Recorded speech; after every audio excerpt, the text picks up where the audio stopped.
this is about the most indebted period in the history of the world. I never thought I would see so much debt so quickly as we have seen in the last few months. So what we're really talking about is government debt, because no one expects governments to go bankrupt, although we all know that occasionally they do default. We've seen many cases of that, but certainly not the United States or the UK or Spain or France. No one expects any of those countries to default anytime soon. But the way I think about debt is I use the debt to GDP ratio, because debt is not automatically a problem. It may be a problem or it may not be a problem. It all depends on how much income or output you have to service the debt. So just to give a simple example, let's say you have a credit card and you have a $50,000 balance on your credit card. You owe the bank $50,000. Is that a problem? Well, if you make $20,000, it's a big problem. You're probably going to go bankrupt. But if you make $200,000, you could probably, write a check and pay it off. So the answer as to whether the debt is a problem or not can only be thought about in relation to your income. And so I use the debt to GDP ratio. I say, how much debt does a country have? How much debt is outstanding? And how big is their GDP?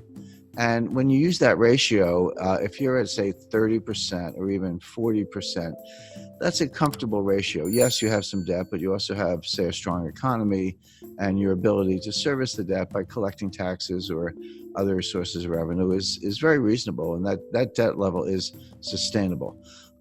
But when you get up to 60% happens to be the level under the Maastricht Treaty, where the members of the European Union are not supposed to have debt in excess of 60% of their GDP. Now, many of them do. I'm not saying this is a hard and fast rule, but that's where Angela Merkel gets a little bit upset when you're above 60%. And Spain and France and some other, Italy certainly are above that threshold. But there's another threshold that's important, which is 90%. And 90% comes out of the research of Ken Rogoff and Carmen Reinhart. And what they've shown in developing markets, developed markets throughout the 20th century, recently, in the distant past, no matter where they look, once a country gets above 90% debt to GDP, a couple things happen. Number one, debt is no longer productive. The idea of borrowing is I'll borrow $1. I'm going to do something with that money. Huh? Yeah, I'll borrow the $1, I'll spend the $1, but I'll get $1.20 of GDP because, I'll spend it on something, but then the recipient, he'll spend it, and then someone else will spend it. And by what's called velocity, or the turnover of money, you'll actually get more than you borrow. That's Keynesian economics, very simplified version of it. But what Rogoff and Reinhart have shown is once you get past 90%, that's no longer true. You borrow $1 and you spend $1, but you might only get 90 cents or 80 cents of GDP. In other words, you reach a point where you cannot borrow your way out of debt. You cannot borrow your way to get enough productivity to get out of debt. And then you're sort of in a doom loop or a death spiral. Well, I mentioned 30% is comfortable, 60% is a problem in Europe, 90% is this critical threshold. The United States today is at 106%. But we are very rapidly moving to 120%. When you take the additional $5 trillion of new deficit spending that the Congress has approved and put that on top, and bear in mind, the GDP has gone down, right? So your denominator is shrinking, your numerator is going up, which means the fraction is going up, and now the debt is well in excess of 100%. It's actually coming into 120%. So all of a sudden, the United States starts to look like Italy, or for that matter, Lebanon or Japan, which is the highest of all. Now, the modern monetary theorists, MMT, modern monetary theory, whom I completely disagree with. I know a lot of them. I know Stephanie Kelton. She's a big brain. She's one of the thought leaders. She has a new book coming out. They say, so what? They say it doesn't matter. That you can take your debt to GDP ratio to not only 100%, but 200%, or in theory, even 300%. It just doesn't matter for two reasons. Number one, you can always print the money to pay off the debt.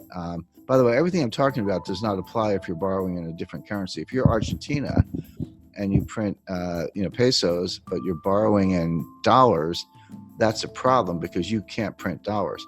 But of course, the United States can print dollars. The ECB can print euros. Bank of Japan can print yen. And if that's the currency of your debt, just print up the money. What's the problem? And they have other solutions. If inflation starts to take off, just raise taxes. I'm not so sure about that. You've borrowed yourself into oblivion. You get inflation, and you think you can tax your way out of it. That doesn't sound like a very good way to go. But the bottom line is that all the countries, starting with the United States, but all the major developed countries, are now in these sky high and rising debt to GDP ratios. Now the question is, what's going to happen next? Interest rates are extremely low. The central banks have made them low. So the debt service is not that great. The debt is huge, but if you're only paying, a fraction of 1%, it's not as if you're incurring a lot of interest expense, which of course adds to the deficit. So that's the first thing. We don't have inflation. People who say that, the money printing that the central banks are doing to buy the debt, which they are, is inflationary. That's not true. That's a kind of gross misunderstanding. Comes out of Milton Friedman, et cetera. It's not true. What does cause inflation is velocity, which is the turnover of money. People lose confidence in money, and they spend it, and someone else gets it and they spend it. Everyone's spending it because they want to run into hard assets, land, gold, silver, fine art, real estate, et cetera, or just buy a car because they think the price is going up, or a refrigerator, whatever it is. If you get that kind of velocity, inflation can happen very quickly. And we saw this in the late 1970s. So the real warning is not that any of these countries are going to default on their debt. They're not going to default on their debt because they can print the money. The danger is inflation. Now, if you said, do I see inflation right now? Absolutely not. We're going to see deflation, which is a different kind of danger. Deflation causes debt defaults because Japan has been trapped into that for 30 years. Yeah, and Japan's been in a depression, in my view, since 1990. My view, the U.S. has been in a depression since 2007. We're in our second lost decade. Japan's entering their fourth lost decade. But it's as if all the countries in the world are getting more and more like Japan. I had a meeting with Sakakibara-san. He was very famous in the 1980s. He was known as Mr. Yen. He was an assistant finance minister in Japan, but he was called Mr. Yen. But very smart guy, very nice guy. And I confronted him on this. I said, Sakakibara-san, your debt keeps going up and your debt to GDP ratio is sky high and your GDP is kind of flat. And he said, yes, but you're missing one thing. He said, our population is going down, which is true. So on an overall basis, they're flat, but on a per capita basis, their GDP is actually outperforming. So I said, so the logic of that is that someday there'll be one person left in Japan and she will own the entire country and be the richest person in the world. Well, it's very bad for Argentina, and here's why. If you, or Chile for that matter, if you borrow in dollars and then we have deflation, what does that mean? It means the value of cash is going up, but it also means the value of the debt is going up. So even if you have very low interest rates, which we do, when you borrow in dollars and the dollar is worth more, that's what deflation is. Your dollar is worth more. That means your debt is also worth more, meaning you owe more debt in real terms. The nominal debt's the same. So if you borrow 100 million, you owe 100 million. That doesn't change. But if you have deflation, so that the 100 million is actually more valuable. See, this hasn't happened since the 1930s. People don't understand. No one alive has really lived through a strong deflationary period. A lot of us have experience with inflation. We had it in the United States in the late 70s, and you're right, Argentina's had it on multiple occasions, and we can name other countries. People have a sense of what to do in inflation, but no one alive has experienced serious deflation since the 1930s. And if you did, you're 95 years old today. So people don't really understand it. But one of the things it does, it makes the real value of debt go up. So in real terms, you owe more money. So if you were in trouble to begin with and you borrowed money to get out of trouble, but the value of the debt goes up, now you owe more money. Now where do you stand? It may not show up in interest payments, but every dollar becomes more and more difficult to get. The dollar's worth more. So what it means is that you see a strong dollar. Now, your local currency could be weaker against the dollar. That's true. That could help exports. It could help tourism. So, there's no tourism right now. There's Yeah, not going to be more tourism. well, you make a good point. There is no tourism today. I'm on a mountain, and you're in a home or studio or someplace. So right, there's no tourism going on today. But assuming it comes back next year, if you have a really strong dollar, in theory, an American could, or European for that matter, could look at Argentina. I've been to Argentina many times. It's one of the most beautiful countries in the world, and nice people, great restaurants. So, but it could look kind of like a bargain to somebody with a very strong currency. Sure. But that's not really Argentina's problem. Argentina needs more high-tech industry, more high-value-added industry. It needs to break out of what's called the middle income trap, where you get to a certain point, but you can't get past that point because you can't just do it with assembly style manufacturing jobs. You need high value added jobs. You need technology is what you need. And all the developed economies are facing the same issue. That applies to all of Latin America, Chile, Mexico, Colombia. Correct, but it applies to most of Asia as well. This is China's problem. China's not going to continue the kind of growth we've seen over the last 20 years because they've used up that. When I studied development economics in the 1970s in graduate school, and we used to think that the hard part of development economics was getting from low income to middle income.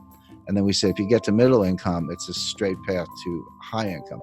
Turns out that's not true. Getting from low income to middle income is actually pretty straightforward. You have to get rid of corruption and you need to ease up on regulation. But you can, if you have foreign direct investment and people come from the country to the cities and you do, kind of simple manufacturing, et cetera, you can get a really good export machine going and earn hard currency reserves.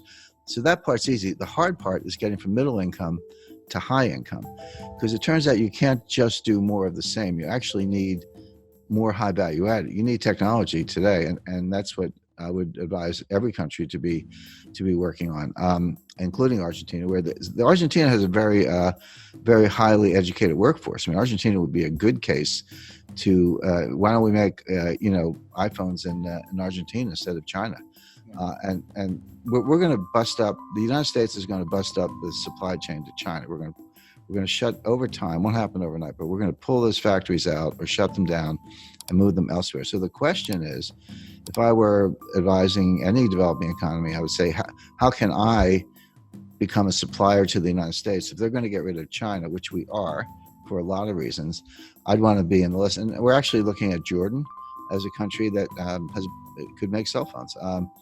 India is a big case because they have cheap labor. Argentina, I think, is a better candidate because they have a more highly educated workforce.